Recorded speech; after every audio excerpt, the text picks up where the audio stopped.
Good morning, Shabbat Shalom, and welcome to UIWU. This is our Sabbath morning scripture study coming to you live from St. Francisville. We have a room full of people here locally, and so it's nice to have the place filled. Thank you for coming, and thank you for joining us online, wherever you're at. I want to get right into the class today. I've got a lot of material to cover. I posted a somewhat challenging teaser for today's class, and hopefully that didn't scare anyone off, because the purpose of today's class is to make plain something that I think changes everything in a good way. It confirms some things that I've been saying over the past several weeks and months, and I'm intending to bring this even more clearly today than ever before. I made a claim that by the end of today's class, I will have presented something which is indisputable. And I rarely would make that bold of a claim, but today I've got to do it. I have to say that by the end of today's class, a major question will be resolved in your mind. And how can I predict what goes on in your minds? I think that based on everything that I have in my notes, I can say with a fair degree of certainty that that is the case. I'm excited about teaching this class, and if you love the Beatles, now how did I get to that? This example today, I'll utilize the Beatles. Yes, I'm talking about the 1960s rock band. Mark is excited. Big Beatles fan. He and I are brothers and kindred spirits in that. So don't get nervous if you don't like the Beatles or you think there's some bad group or whatever. I can't help you with your musical taste, not in today's class. Just bear with me. There are two opposing views when it comes to the composition of the Pentateuch, the 5 books attributed to Moses. There are two basic views. Now, you can break these views down into variations of each of the views, but when it comes down to it, there are two views. One view is that the 5 books, Genesis, Exodus, Leviticus, Numbers, and Deuteronomy, from beginning to end, are the product of Moses and of his time. That's view number one. View number one that is held by traditionalists, whether they be Jews or Christians or B'nai Noah, most people of faith ascribe to view number one, that Moses wrote from Genesis 1:1 through Deuteronomy 34 and verse 12. Now, there are a few exceptions that people are willing to put into that view number one, such as a popular view, even espoused in the Talmud, is that Moses did not write the final verses of Deuteronomy, which describe his death and burial and so forth. But other than that, there's also a view in the Talmud that says Moses wrote about his death and burial through his tears. So some would say, whoa, don't even take away from anything attributed to Moses. So view number one, Moses, the historical Moses, who we are studying now in our quest for the historical Moses in our Honest to Moses series.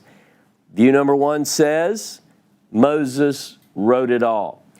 And I want to say that in addition to that being the popular view of all people of faith, they believe that they are right and righteous to hold that view. That if you're a person of faith, you have to believe that. That's the only box that you can tick. View number one. View number two is that the Pentateuch, the 5 books, Genesis, Exodus, Leviticus, Numbers, and Deuteronomy, is not, at least in its present form, the product of Moses and his time. Now, this second view is considered by the people of number one view to be heretical, to be liberal with the text, to take away from the essence of the faith. In other words, some people in group number one if you said, look, I hold to view number 2 that the Pentateuch is not in its current form the work of Moses in his time, they would say, oh, shame, shame. You're a heretic. Today, this will be resolved. Beyond any doubt, I want you to be prepared. I want you to be ready. I think everyone here knows I am a man of faith. These words contained within these beautiful leather covers are the joy and delight of my life. I love the biblical text and I am a man of faith. But I want to have an informed faith, and I want you to have an informed faith. So get ready. I want you to go ahead, if you're at home or even those in the building, if you want something to write with, because in a little bit, we're going to get to an exercise where you're going to be part of an exercise and you'll work with me on this. And that way at the end, you won't say, well, Ross came to that conclusion. You'll come to this conclusion as well. You see, both views cannot be right. They can't equally be considered true because they're opposed to one another. You can't have, Moses wrote it all from Genesis 1 through Deuteronomy 34:12, and then someone else says, no, he didn't. That's two different things, right? So which one is it? Which view is true is the point of my teaching today. Now, one of these views requires one to take liberties with the text. One of these views requires the person who holds it to take liberties. The other view of these two requires one to stick with the text closely. Now, some people are thinking they're ascribing to the wrong one which one I'm talking about. Stay with me. But the answer, the solution to this great problem will be shown to be indisputable. And I do this with the greatest respect for the Word of Scripture, and I don't want anybody to leave. If you've heard my introduction, I can't make you stay, but I can highly encourage you to stay with me. Don't be nervous. Let's work through this. The question becomes, are traditionalist Jews and Christians and those who fall in between correct to maintain that the Pentateuch reflects the hand of Moses and his time? And furthermore, is that view something which is noble, the stuff of doctrine? Is it something which should find its way into articles of faith? I grew up in the church. When you joined a church, I remember my parents asking for the charter, let me see your articles of faith. And one thing that always found its way in there is their understanding of Scriptures. Do you believe that the Scriptures are the inspired, authoritative, inerrant Word of God? That finds its way into every, And most people in that thinking, when you say those words, say, and we know who wrote the law, the Torah. That's attributed to Moses. Okay. Now, some would suggest that there might be, they would take a modified view of view number one. They would say, okay, I think Moses is the author of the Torah, as they would call the 5 books, but there are editorial notes, there are updates, there are slight tweaks, modifications, revisions, things that crept in over time. But for the most part, otherwise, everything in those first 5 books is attributed to Moses. Now, we've discussed over the past few weeks and months, and even going back a year ago when I taught my class on the Torah, I brought up some of these examples. But we brought up some of those, what you might call problematic texts for the view number one people. Namely, I mentioned the death and burial of Moses. That's a problem, you can work through it. the rabbis worked through it. They said, yeah, Moses wrote even about his death and burial. He did it through his tears. You can explain some of that way. There's also the fact that the Pentateuch is written almost entirely in third person. And the Lord spoke unto Moses and Aaron, saying, whereas that would seem a little bit awkward for a person to write in the third person. But people in group number one, the fundamentalist group, says this: look, it's a style that Moses employed. He wrote in the third person, but he wrote it nonetheless. The Lord spoke unto Moses all the time. More than 700 times in the Pentateuch, Moses is mentioned. And a person who wrote a work would likely not mention his own name 700 times. That's the first problem. But some people are okay with that. They still believe that it is noble and righteous and the right thing to do to defend that view that Moses wrote these words. We also have editorial updates in terms of geography. For instance, there's the reference that talks about Ramesses and the children of Israel building these cities in Ramesses, and most people say that that is chronologically anachronistic, that in the time of Moses, the place that they lived was called Avaris. Many scholars believe this, but that later the name was changed. Now, I was given an example this week by a friend of mine who asked me, have you ever been to, and I wish I could think of the name of it, and he gave me the name of a town, and I said, no, I never even heard of it. He said, I bet you've been there. I said, how could I possibly have been there? I've never heard of it. I would know. He said, no. He said, let me ask you this. You ever been to Atlanta? I said, well, of course. He said, well, then you've been to this other place. And it was the name of Atlanta area before Atlanta was established, right?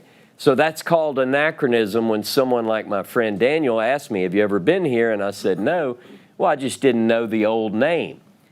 We would refer to that as an anachronism, which, by the way, that's one of the main points of today's teaching. We're going to talk about and illuminate this idea of anachronism before your very eyes. But beyond even these examples, and there are many more which people have discovered over time, which cast a little bit of doubt over view number one. But we're not going to even go there. We're asking the question, is there a way to show beyond any doubt, beyond a shadow of a doubt, that the Torah, the 5 books, was either written by Moses in his time or no? Now, secondary question is that a problem? Does it mean that your faith is gone now? And I'm going to also say that the answer to that is no. Your faith will be fine. So don't get nervous. This is going to just simply help us in our pursuit to find out what did Moses write, and maybe even ask the question, well, what is the other stuff? Who wrote it? In our quest for the historical Moses, this demands an answer. Who wrote what? Now, there are people who speculate as to who wrote what, and they'll come up with all sorts of theories, and they believe that this group did it and that group did it, and a lot of that is frankly just speculation. I'm not dealing with speculation today. I rarely do. I want to know for certain. I don't want to come up with some theory as to this. I want to resolve the question, which view represents the truth? Now, some claim that Moses wrote the 5 books scroll by scroll. The Talmud uses that particular phrase, that he wrote, maybe a scroll about the wilderness journeys, and maybe a scroll about this other, and then the scroll about the time in the wilderness of Moab, and so forth. And then others say Moses wrote the Torah from beginning to end. He sat down and daily would write, and then by the end of the 40 years in the wilderness, the Torah as we know it is complete. So I want everyone in this 10th class in our Honest to Moses series to be prepared to learn something today. I hope you're prepared to learn something every time we get together, but this week especially. If people pay attention closely, I think that you'll learn something that I think is quite incredible. I believe that this is one of the greatest insights that I have ever shared with an audience. And that's being honest. I'm not boasting about me. I'm saying the subject matter is this important. Because today is the day. Today we will begin to understand signs of early and late in the Pentateuch. Signs of early and late. Malachi chapter 4, verse 4. 3, verse 22 in the Hebrew Bible says, "Remember the Torah of Moses, which I commanded in Horeb, the statutes and judgments and so forth concerning all Israel." So the question in our quest is, we want to remember the Torah of Moses. What is that speaking of? Because if we are thinking that we're being noble and just and saying that something is the Torah of Moses and it's not, then are we really doing the right thing? It's a fair question. Okay, we're looking for what can be traced to Moses and his time, and by that search we should find things that are clearly later. I've already mentioned a couple geographical references, but I'm talking much bigger, much, much bigger. The 5 books cover from the creation of the cosmos through the death of Moses. So we know, I think this is a given, we know that not everything was witnessed firsthand by a singular author. Is that fair? The creation of the cosmos through the end of Genesis, for instance, is prior to the life and times of Moses. So we're going to break things in the 5 books into one other set of 2 categories. The first being this, that the collection, the 5 books as a whole, break neatly into 2 groups. And I would call these groups, number 1, words, stories, people, and events that are prior to the life and times of Moses, right? I mean, if you go all the way through the book of Genesis, Moses is never mentioned. Why is that? It's before his time. He can't be mentioned in Genesis. Then the questions are going to bubble up. Well, how do we get Genesis in? Did he hear a voice and say, "Write this, son of man," and give it to him? That's one option. Or is there another way that he could have gotten these stories? But we have that group. Group number 1, things that took place, words, stories, people, places, and events prior to the life and times of Moses. Now, do we have any evidence of who wrote these stories other than traditional views that Moses wrote these stories? There's no autograph. You know, sometimes in biblical books we have, these are the words of Isaiah, the son of Amoz, and so forth. Or these are the words of Jeremiah. These are the words of... We don't have that. Now, people take a couple of references in Deuteronomy and they say, it says Moses wrote. And then they say, well, he wrote all of this.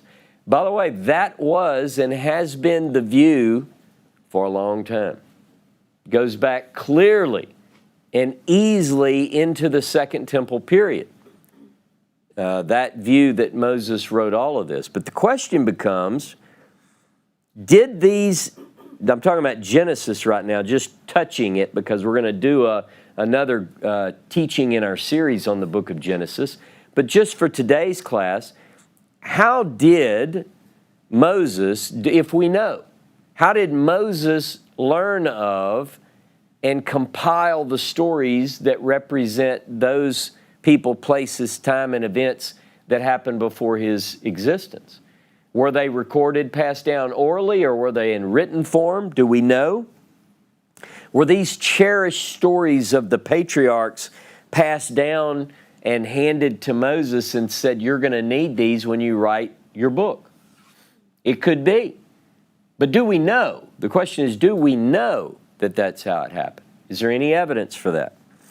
Now, aside from this period, the time in life prior to the life and times of Moses, the rest of this material falls into category 2.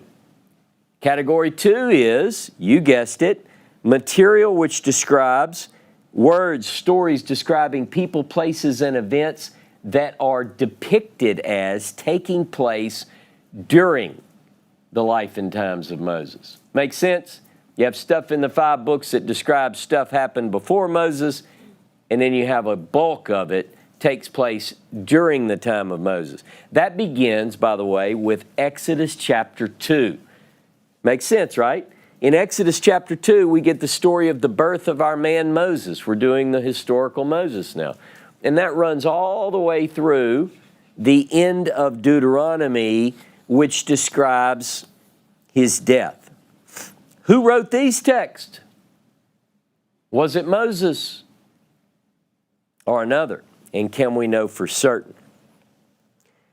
Do these texts provide clues as to the who and when of the ancient pen? That's a pretty cool rhyme. The who and when of the ancient pen. We want to know who wrote these things and when did they write them. That is, at its heart, the quest. Now, in both of these categories and periods, we have some other questions that are there. And we're mainly seeking for textual evidence. Remember when I started, I said that one of these views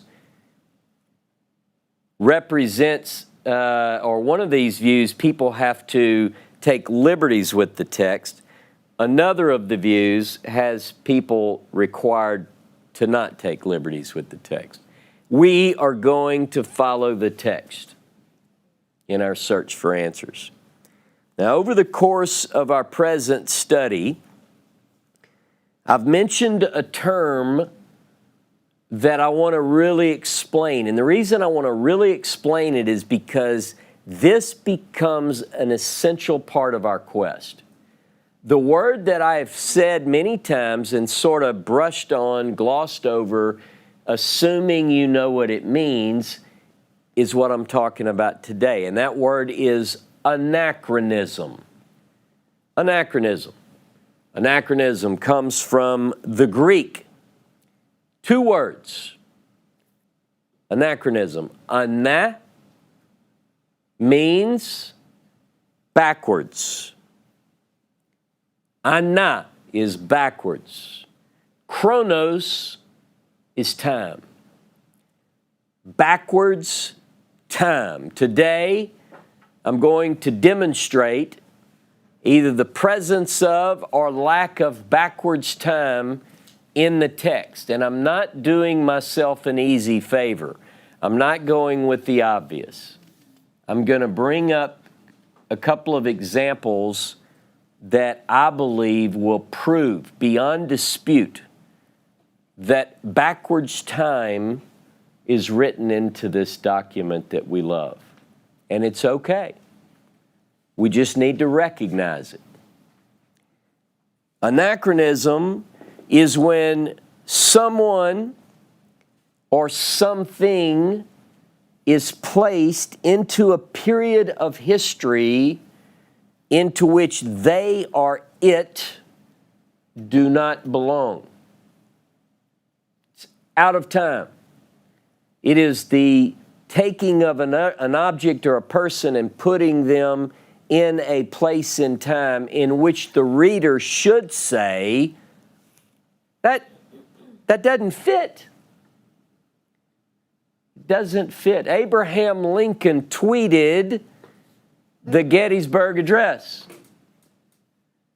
Everyone who hears that says, come on, couldn't have happened.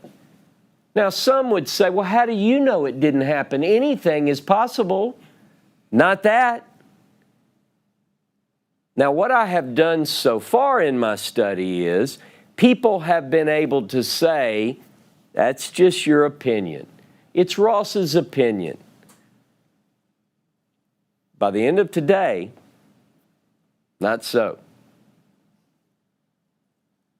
I'm going to give you a modern example. And then we're going to do an exercise together. We're going to do a modern example and an exercise together to talk about backwards time. Who knows the Beatles? An English rock band, the Beatles, released their debut album.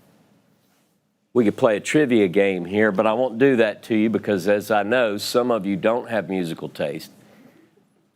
March 22nd, 1963, an English rock band by the name of the Beatles released their debut album, Please Please Me.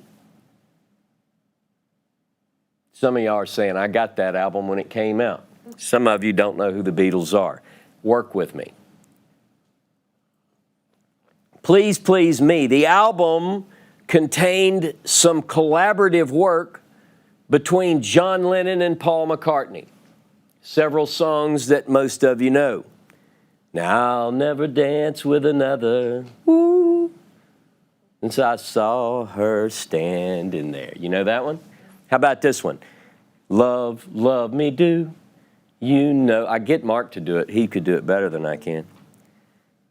Do you want to know a secret? You know these songs? This is collaborative work between John McCartney and Paul McCartney and John Lennon. These are true statements. All of this happened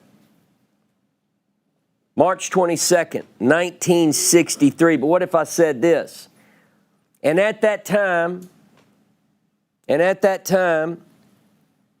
Amazon's UK store featured the album. Now, what if I told you that on a specially designed web page, Amazon's UK, on March 22nd, featured the Beatles' debut album, Please Please Me. And on that web page, aside from the debut album announcement by the Beatles, Please Please Me, it also advertised some chart-topping singles, right? Like, you might know some of these. The Beach Boys, Surfin' USA. The Four Seasons, Sherry. Bobby V's, The Night Has 1,000 Eyes. All of this, at that time, is on Amazon UK's page. And in a bold black box on Amazon UK's site on March 22nd, it says this: Bob Dylan is one to watch. From across the pond, the up-and-coming folk singer releases his second album, The Freewheelin' Bob Dylan, later this year. Order it here.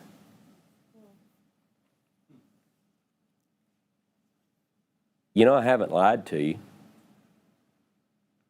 Everything I said is true.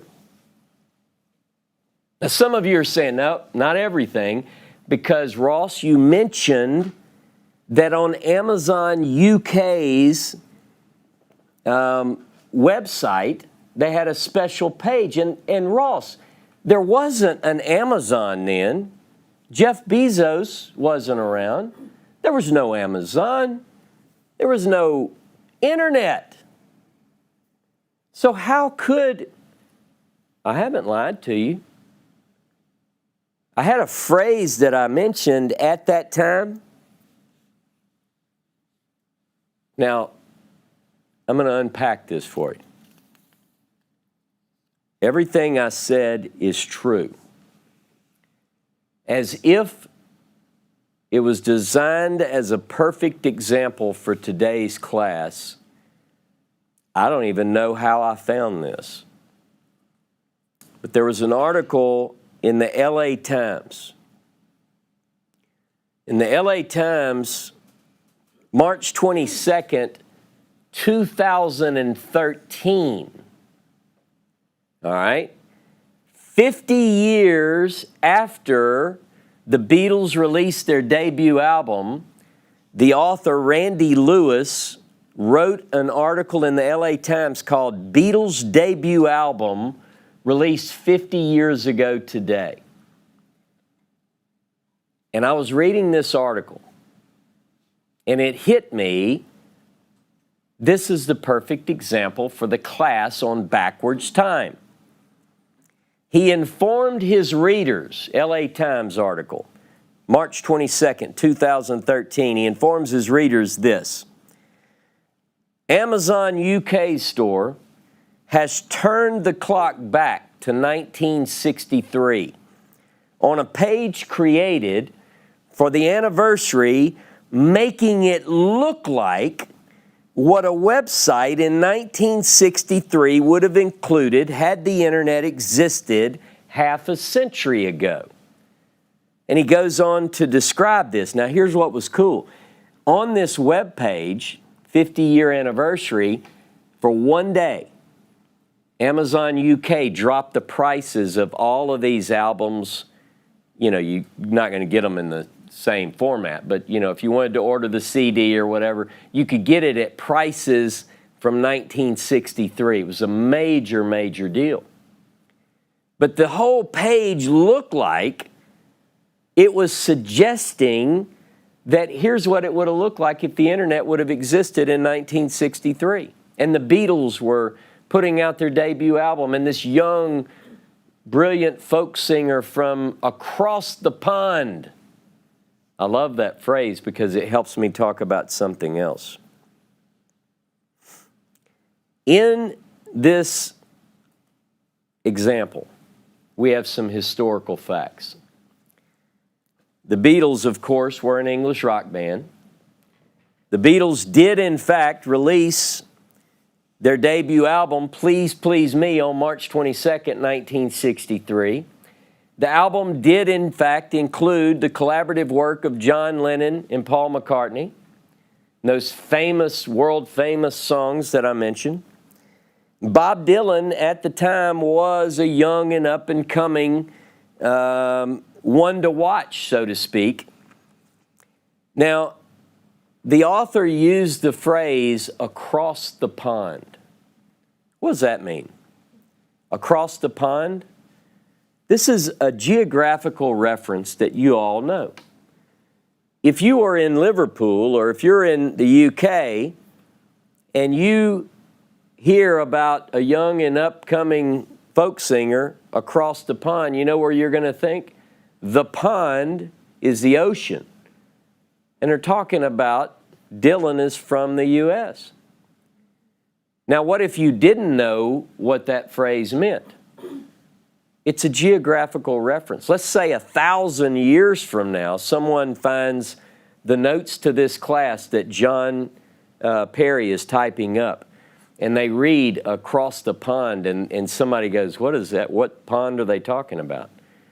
You see, in the Bible, we encounter geographical references that we have to know what they mean. So that's just kind of a sidebar. Now, I can add more details to this true report. The recording of Please Please Me started at 10 a.m. and they did it in one day. At 11 p.m., same day, the whole album was done. Done. That's incredible.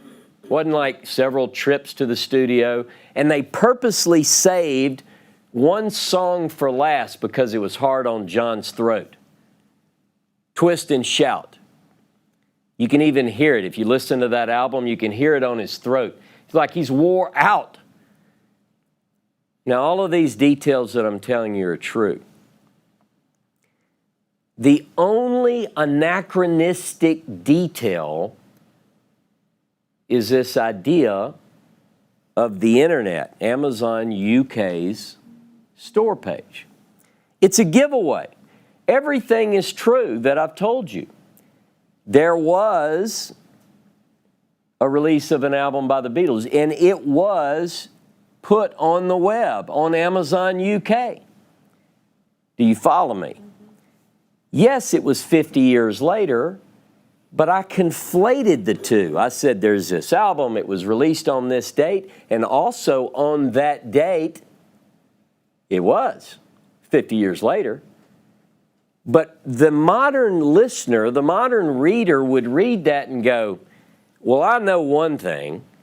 The Amazon UK bit comes in after the original release of that album. The two could not happen. Now, someone else might say, you don't know. Anything's possible. And a person in the know would say, not that, because there was no Amazon. There was no, it's not possible. There was no internet. Anachronism. 50 years later, there was an Amazon UK. 50 years later, there was an Amazon store online. And it was a brilliant strategy, sales strategy, for Amazon UK to make this web page look like what it would have looked like in 1963. Now, at times, when Bible stories were written down by the author, some details that were not known at the time of the original story are inserted into the story. And if we read carefully, they are just as obvious as the example I gave you today. You believe me? Just as obvious. Like I can read something now and I can say, well, I can tell you right now that wasn't written in the time of Moses. And somebody can say, you don't know? Anything's possible. And I can say, not that. Now, we're only talking, in my example, about 50 years from the time when the Beatles released the album until 50 years later celebrating the anniversary. 50 years is nothing. I mean, in the grand scheme of things. If that example can give us a clue that obvious that the two don't go together, could we find anything like that in the Bible, say 40, 50 years off? Now, my example was true to the fact in every detail.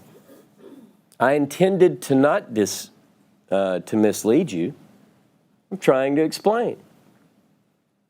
Now, did I conflate some things in the way that I presented it? Yeah, sure. I mean, what difference does it make if I'm not trying to mislead you. I'm not doing anything bad, but okay. Let's do an exercise. Now, the exercise that I want to do doesn't have anything to do with music or the Beatles or the modern time. We're going to do a biblical exercise together. And I'm not going to use an easy one like Moses died and was buried, and you go, oh, okay, I'll give you that one. Maybe Moses didn't write that. Even the rabbis concede that one at least in one place. Maybe Joshua wrote it. Either way, by the way, Joshua didn't write it either because Joshua is mentioned in the third person too. So anyway, but that's another story. So it wasn't Moses, wasn't Joshua, but that's one view. So we want to know, is there an obvious example? And I picked one chapter that we're going to read together, and you're going to make the decision. Are you going to, at the end of this, say, well, Ross, anything's possible, or will you not be able to? My bet is that you won't be able to, and you're going to be okay with it. This is an ancient text, traditionally ascribed to Moses, part of the Pentateuch, the book of Exodus, chapter 16. Exodus, chapter 16.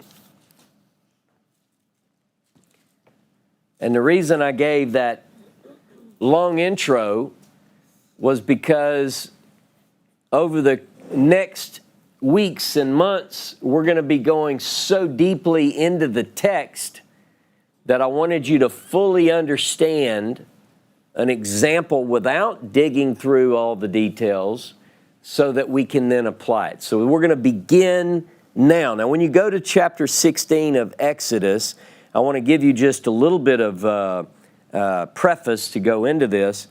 The context, the children of Israel have just crossed through the sea in Exodus 15, right? Remember the song at the sea? And we talk about, by the way, there's some anachronism in there too, but we're not going to do that one today. That's a little bit tougher.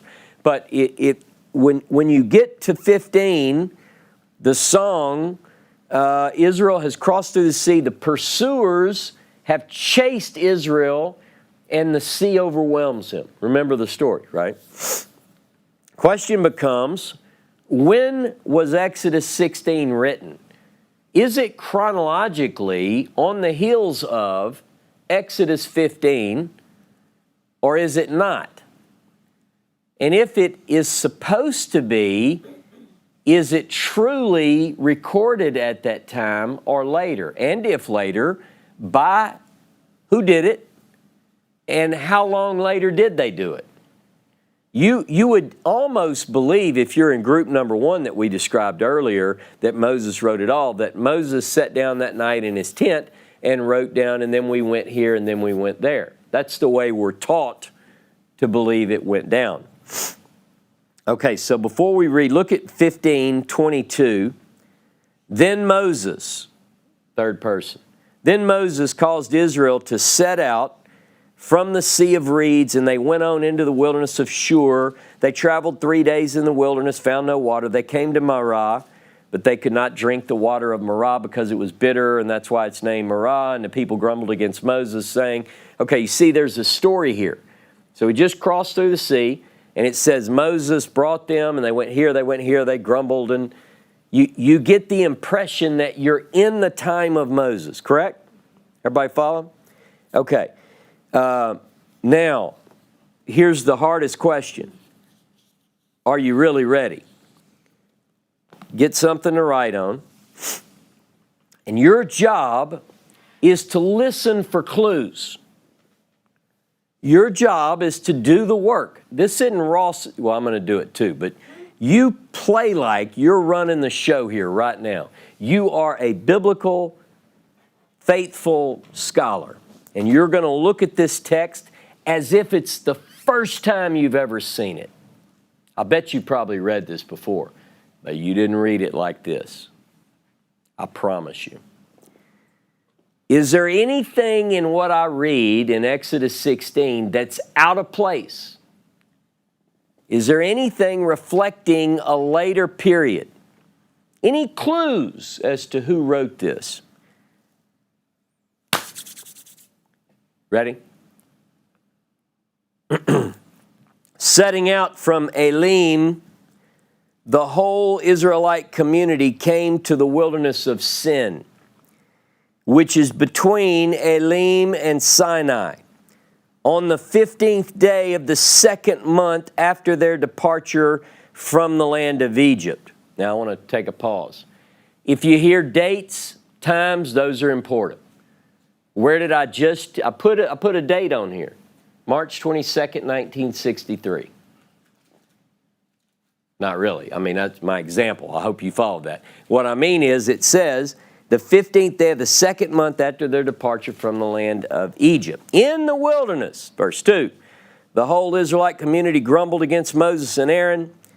Israelites said to them, if only we had died by the hand of the Lord in the land of Egypt when we sat by the flesh pots, when we ate our fill of bread, for you have brought us out into this wilderness to starve this whole congregation to death. And the Lord said to Moses, I will rain down bread for you from the sky, and the people shall go out and gather each day that day's portion, that I may thus test them to see whether they will follow my instructions or not. But on the sixth day, when the portion, what they have brought in, it shall prove to be double the amount they gather each day. So Moses and Aaron said to all the Israelites, by evening you shall know that it was the Lord who brought you out from the land of Egypt. And in the morning you shall behold the presence of the Lord, because he has heard your grumblings against the Lord. For who are we that you should grumble against us, since it is the Lord? Moses continued, who will give you flesh to eat in the morning and bread in the morning to the full, because the Lord has heard the grumblings you utter against him. What is our part? Your grumbling is not against us, but against the Lord. Then Moses said to Aaron, say to the whole congregation or the Israelite community, advance toward the Lord, for he has heard your grumbling. And as Aaron spoke to the whole Israelite community, they turned toward the wilderness, and there in a cloud appeared the presence of the Lord. The Lord said to Moses, I have heard the grumbling of the Israelites. Speak to them and say, by evening you shall eat flesh, and in the morning you shall have your fill of bread. But you shall know that I am the Lord your God. In the evening, quail appeared and covered the camp. In the morning, there was a fall of dew about the camp. When the fall of dew lifted, there over the surface of the wilderness lay a fine and flaky substance, as fine as frost on the ground. When the Israelites saw it, they said to one another, what is it? For they did not know what it was. And Moses said to them, this is the bread which the Lord has given you to eat. This is what the Lord has commanded. Gather as much of it as each of you requires to eat, an omer to a person, for as many of you as there are. Each of you shall fetch for those in his tent. The Israelites did so, some gathering much, some gathering little. But when they measure it by the omer, he who had gathered much had no excess, and he who had gathered little had no deficiency. They had gathered as much as they needed to eat. I'm purposely, by the way, reading an entire chapter to you that I'll then go through quickly and show you what I want to show you. Verse 19, and Moses said to them, let no one leave any of it until the morning. But they paid no attention to Moses. Some of them left it until morning, and it became infested with maggots and stank. And Moses was angry with them. So they gathered it every morning, each as much as he needed to eat, for when the sun grew hot, it would melt. On the sixth day, they gathered double the amount of food, 2 omers for each. When all the chieftains of the community came and told Moses, he told them, this is what the Lord meant. Tomorrow is a day of rest, a holy Sabbath to the Lord. Bake what you would bake, boil what you would boil. All that is left put aside to be kept until morning. So they put it aside until morning as Moses had ordered, and it did not foul, and there were no maggots in it.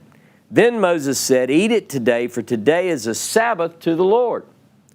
You will not find it today on the plain. 6 days you shall gather it. On the seventh, the Sabbath, there will be none. Yet some of the people went out on the seventh day to gather. They found nothing. And the Lord said to Moses, how long will you men refuse to obey my commandments and my teachings?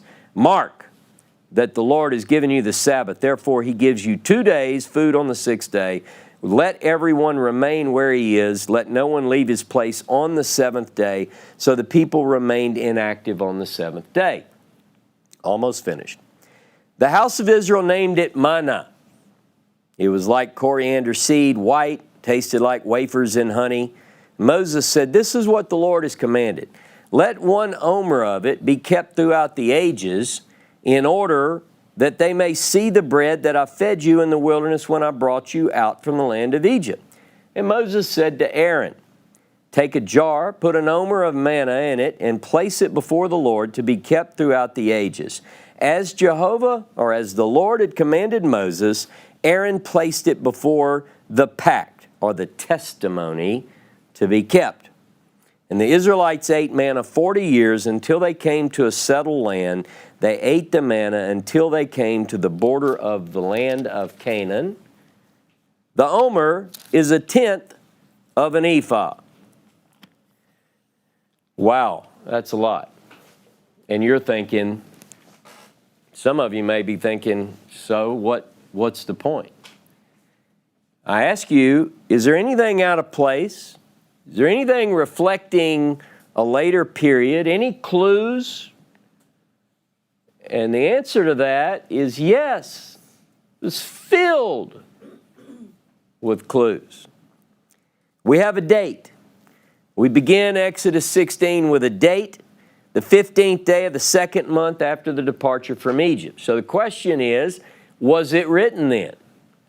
Or was it written a little bit later? Or was it written a lot later? And is there any way to know which is correct? From verse 2, we see third person, Moses and Aaron, throughout. Now you are welcome at this point if you choose to say, well, that's the way Moses wrote it, in the third person.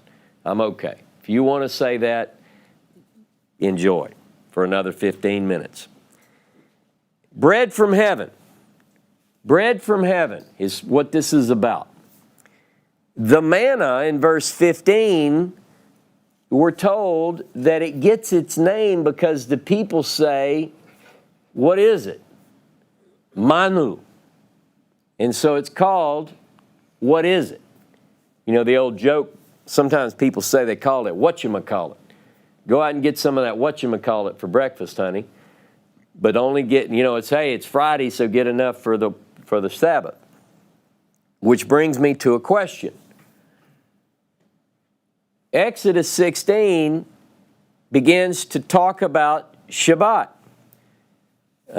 In three places, chapter 16, verse 23, 25, and 26, there's mention of Shabbat as the holy day of rest. Now, then verse 28, God says, according to this text, how long will they refuse to keep my commandments and my teachings, or my Torahs? Does this mean, let me start with the Sabbath. Does this mean that they knew about the Sabbath? And I'm going to raise a couple of questions. Nothing to really shake anybody here, but just a question. We do know in Genesis 2:4, we know about the Sabbath. Genesis 2:4, God created the heavens and the earth, and then seventh day He rested. But there's no command about Shabbat yet. As you work through, you go through Genesis, do we have any examples, any of the patriarchs keeping Shabbat? Doesn't mean they didn't. I'm not saying they did. I'm just saying, is there any reference to them keeping it? Nothing. If you go from Genesis chapter 2:4, now you do get this verse in chapter 26, verse 5, where it says that Abraham kept my statutes and judgments and commandments and all. And people make a lot out of that. That's for another class. But there's really no reference at all to anyone keeping Shabbat until here. And what does God mean? How long will they refuse to keep my teachings and my commandments? What do they know at this point? They just came out of Egypt. It's the second month, from their departure. You realize that they haven't been to Sinai yet. Right? You realize that Israel, chronologically, Exodus 16 is before they get the 10 words. Now again, you could say, if you feel more comfortable saying, well, they knew about the Sabbath because Adam and Eve told their boys, and then their boys told Noah, and Noah taught it to Shem in a cave, and Shem taught, you can do that for a few more minutes. Mark this. Exodus 16 and verse 29. Mark that the Lord has given you the Sabbath day, therefore he gives you 2 days' food on the 6th day. Let everyone remain where he is. Let no one leave his place on the 7th day. So the people remained inactive on the 7th day. Again, this is before the giving of the law, and you could say, well, they knew about it. Okay. Verse 31. There's a description of manna. All right? And Moses, verse 32 and 33, Moses tells Aaron to take an omer of this and keep it throughout the ages. Still no problem. You're like, okay, it could happen. He could have done that. Now look at verse 34. As the Lord had commanded Moses, Aaron placed it before the testimony to be kept. Now, I want to say something here that might be a bit troubling to you. There is no testimony yet. This is Amazon UK page. We don't have the testimony yet at this point in the story. Okay? Now, look at 35. And the Israelites ate manna 40 years until they came to a settled land. They ate the manna until they came to the border of the land of Canaan. We're in the 2nd year. And it says they ate it for 40 years until they came to the land. Now, by the way, that's mentioned in Joshua. Go to Joshua 5. Joshua 5. This is Amazon UK. Joshua 5, verse 10. Encamped at Gilgal in the steps of Jericho, the Israelites offered the Passover sacrifice on the 14th day of the month toward evening. On the day after the Passover offering, on that very day, they ate of the produce of the country, unleavened bread and parched grain. On that same day, when they ate of the produce of the land, the manna ceased. The Israelites got no more manna. That year they ate of the field of the land of Canaan. So this is after they go into the land. What Exodus 16 reports, it gives you the whole story. It's set, the setting is 2nd year after they leave. I mean, the 2nd month, it's right after they leave, but it tells you the whole story about the manna. They ate it for 40 years. Now, if this would have said, as the Lord had commanded Moses, we're going to get a testimony in a little bit. When we do, we're going to put it there because we're going to eat this stuff for 40 years, right? But the example, the reason I went into such detail on the beetles example is that this is the same. It's backwards time. It's telling us whoever wrote this is writing it after Moses is dead. And you could say, it doesn't have to be. Yes, it has to be. Because the manna continued until they went into the land. Joshua chapter 5, verse 10 through 12. Now, does it mean, is this a problem? I mean, is there anything there untrue? No, I'm not saying that there is. Don't get nervous. Don't put words in my mouth. Did they eat manna for 40 years? It says they did. Okay, I'm okay with that. Was there a portion of manna that was placed before the testimony? I'm okay with that. But you know what? There has to be a testimony to put the manna before the testimony. And at this point, there's not. Now, who wrote this and when? Who wrote this and when?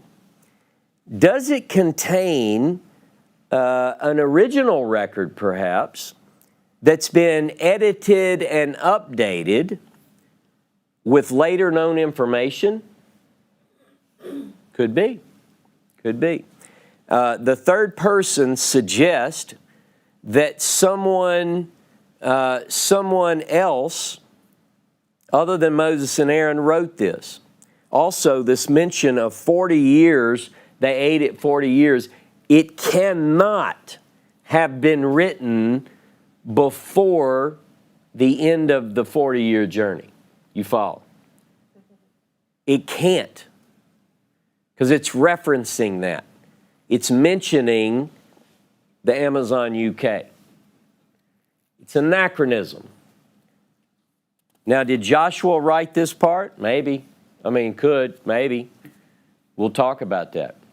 But I want you to see what I'm showing you first. So this exercise proves several things.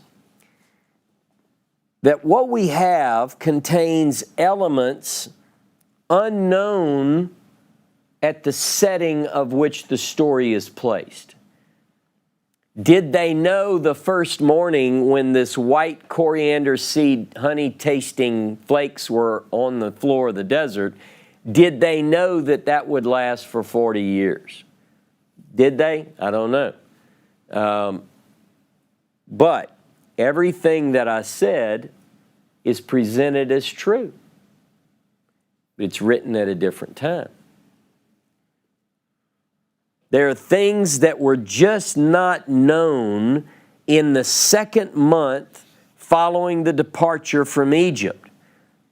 We won't get the testimony that is described here that Aaron is supposed to take a jar of the manna and put it before the testimony.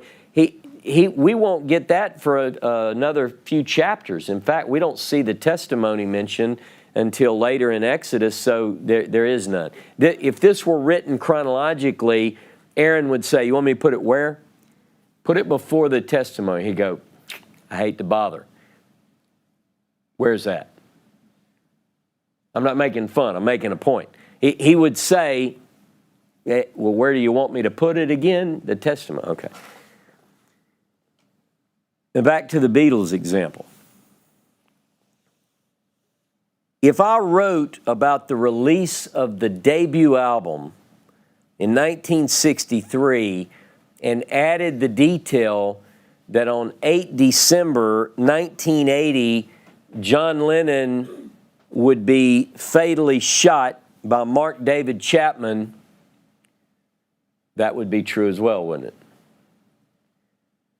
But I don't think in 1963 that John Lennon knew that he only had 17 years. 17 years later, I don't think anybody knew he'd be dead. But a writer after these events could write all of this truth,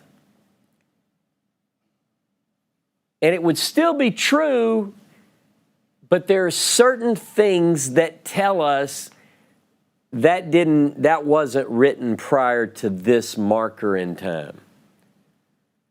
We have to look at the text closely in order to see anachronism.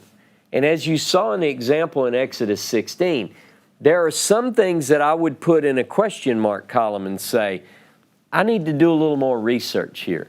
Did God say about how long will they not keep my statutes and my laws and all that? Is that something that I should suggest was written later? Maybe, maybe not. And then I'll have some that I go, that's clearly later. Clearly later, such as the 40-year statement. All right? Now there is a saying in rabbinic literature. In Hebrew, Ein mukdam umeuchar b'Torah means there's no earlier or later in the Torah. You know why that statement is there? It's because there are problems. And these brilliant scholars of the Torah who were told, you have to believe that this was written by Moses from Genesis 1 through. They were looking into these texts daily. They're reading them and they're seeing things and they go, wait a minute. Exodus 16 mentions the testimony and we don't have it yet. And so they said, relax. Ein mukdam u'me'ochar haTorah. There's no earlier or later. Because they were finding that there were things that weren't ordered right. Now, how did that come up? How did we get to the place where we felt forced to accept a certain view? And that's what we have to think about. That's what we have to challenge. Anachronism clearly led, at least in part, to this dictum, to this stuff of articles of faith. We were led to that. Now, our example today is just one proof that some texts in our Pentateuch were not written by Moses or during his days. Now, remember when I started, I said there are two views. One says they're the product of Moses and his time, and there's another view that they're not the product of Moses and his time in the form that we have them.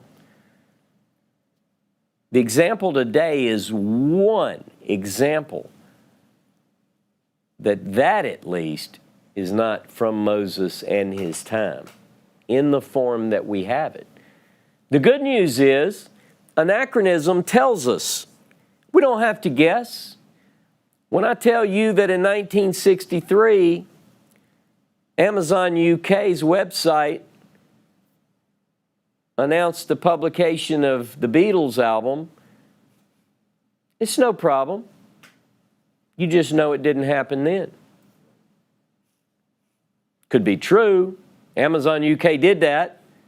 It was 50 years later. You see? So when we recognize, especially something as obvious as Exodus 16, what's the problem with saying, okay, so part of this was written in another time by another hand? Okay. No one's got a gun to your head saying that you have to believe that this is from the hand of Moses. But what I want to know what is. I want to know what isn't. I want to know what was added. It's harder to know what was taken out. We don't have it maybe, but what was added. And where it's obvious, we ought to be, you see, it's not a noble thing, it's not the righteous thing to defend a tradition which counters what the text says. What is noble and righteous and true is to stop thinking that you have to champion a belief system that's not put forward by the text.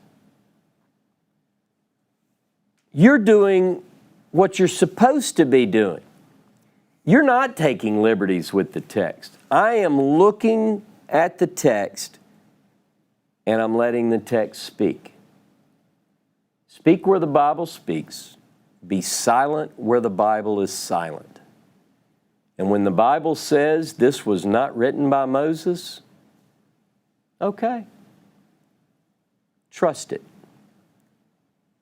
Over the next couple of weeks and months, we're going to be going deeper into the text. Today I spent a lot of time giving you a modern example to make this point about anachronism, backwards time.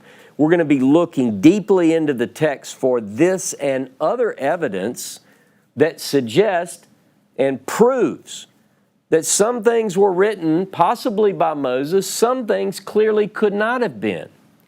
Because our quest is a historical Moses, and we want to be honest to Moses.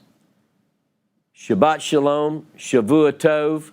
Have a beautiful week, and I'll see you next week for another episode of Honest to Moses. Shabbat Shalom.